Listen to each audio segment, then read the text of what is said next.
the night I died. I was driving down State Highway 47, windows down, music turned up, feeling more alive than I had in months. That should have been my first warning. When you're dying of cancer, you don't suddenly feel alive, not unless something else is keeping you that way. My name is David, and 3 weeks ago, I discovered I was feeding a monster. But let me start from the beginning, because the beginning is where monsters are born. My world was small, 4 walls of a rented apartment, a soul-crushing cubicle, and this car, my father's car. The only gift he ever gave me that didn't feel like a burden. You see, I had this pressure, a constant hum of dread living behind my eyes. Financial anxiety, social awkwardness, the crushing weight of a life lived on a treadmill set to slow torture. Some nights the pressure got so bad I thought my skull would crack. So I drove down this lonely stretch of highway that cuts through darkness between towns. A road to nowhere. And that's where I started picking up hitchhikers. I know the risks, but I was lonely, and the quiet intimacy of sharing space with a stranger for a few miles, it helped. The first few were normal. A soldier with crisp uniform and boring stories, a college kid with a beat-up guitar. They'd talk, I'd listen, and the pressure would ease. Then one night, I picked him up. He was just standing on the shoulder, a tall, thin silhouette against moonlight. Not funning a ride, just waiting. My gut told me to keep going, but loneliness won. He opened the back door and slid in without a word. His clothes were simple, dark, but cut in a style from 30 years ago, like something from an old photograph. He was unnaturally still.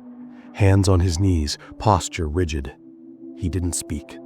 Just stared ahead and with one long, pale finger pointed down the road. We drove in unnerving silence. My radio faded to pure static the moment he got in. The silence felt heavy, like a physical weight. I kept glancing in the rearview mirror.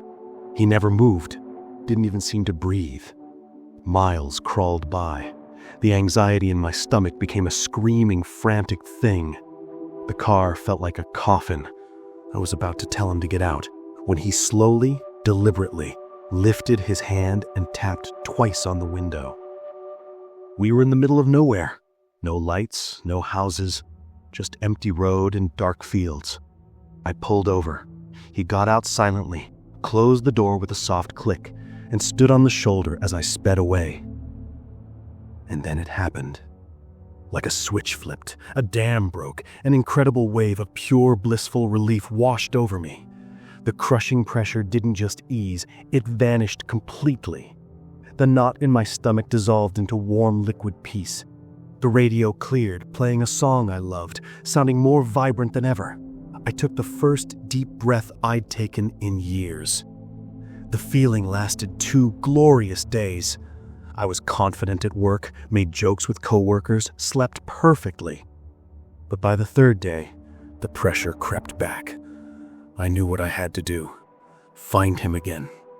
That night I drove back, and there he was, standing in the exact same spot, still as a statue. It became my addiction. Every Tuesday night I'd make my pilgrimage. He'd always be there, the same silence, the same 2 taps, the same euphoric release when he was gone. My life transformed. I got promoted, made friends. I was living, not just surviving. All for the price of gas and a weekly ride with a ghost. But after months, the effect diminished. The relief wasn't as strong, lasting on the hours instead of days. He was taking something, but only the surface layer. I needed more. And with addict's logic, I realized if he fed on negative emotions, I'd have to give him more to eat. So I started cultivating my own misery. I deliberately missed bill payments to feel that cold dread. Took impossible deadlines to feel frantic stress. It worked. The more miserable I was, the more powerful Tuesday's release became. So I pushed further. Started fights with my boss, borrowed money I didn't need. I was tearing my life apart piece by piece, farming my own dread to feed something that shouldn't exist. The accident happened 3 weeks ago. I was distracted, buzzing with shame and anxiety, already looking forward to my next ride. I ran a red light. It wasn't bad, just a broken leg. But at the hospital, the doctor showed me my x-rays. There was something else there. A dark spiderweb-like growth on my bone that didn't belong. More tests revealed the truth. The growths weren't just in my leg. They'd spread everywhere: lungs, liver, spine. Very aggressive cancer that appeared to manifest overnight. The doctor said he'd never seen anything progress so quickly, appearing out of thin air in just weeks. But I knew the truth. My silent passenger hadn't made my pain vanish. He'd transformed it. All that anxiety, all that dread I'd fed him, he'd given it back in a new form. Physical, malignant. The tumors were my anxiety made flesh. They were every moment of cultivated misery, returned to me as cancer. He'd been slowly killing me all along. The doctor used words like palliative care and making arrangements. There's no cure. I'm dying. And with that fact comes a whole new world of fear. Fear of pain, of the unknown, of leaving nothing behind. It's the ultimate anxiety, the strongest dose I've ever had. I checked myself out this morning. My leg's in a cast, but I can drive. Tonight is Tuesday. I'm not afraid anymore. That's the strange part. Why spend my remaining time in terror when I could spend it in that clean, pure, blissful peace, even if it's just for a day or two? This is my warning to anyone listening. Be careful what you wish for. Be careful of easy solutions, of silent helpers who offer to take your burdens away. It's better to carry your own pain, face your own dread, because the things that offer to take it from you aren't your friends. They're just looking for a new place to put it. I can see him now in my headlights, standing on the shoulder, waiting patiently.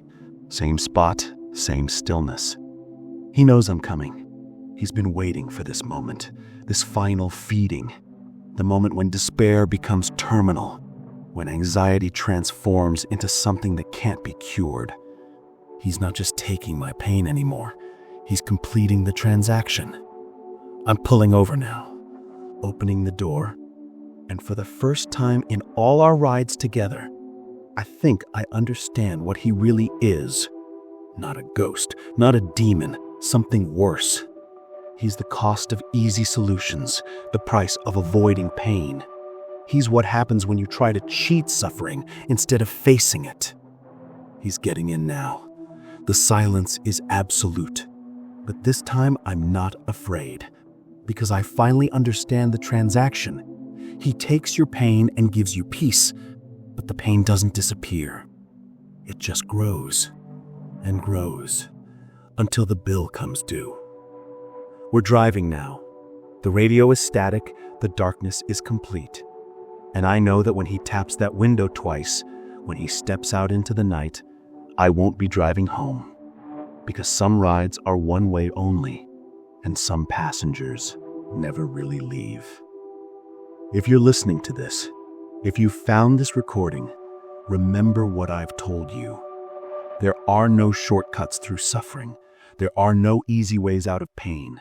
And if something offers to take your burdens away, to carry your darkness for you, run. Run as fast as you can. Because the cure is always worse than the disease. He's reaching for the window now. 2 taps. Always 2 taps. This is David, signing off. And remember, when you're driving alone at night, when you see someone standing by the roadside, when something inside you whispers that maybe they could help, maybe they could take away all that pain, keep driving. Just keep driving.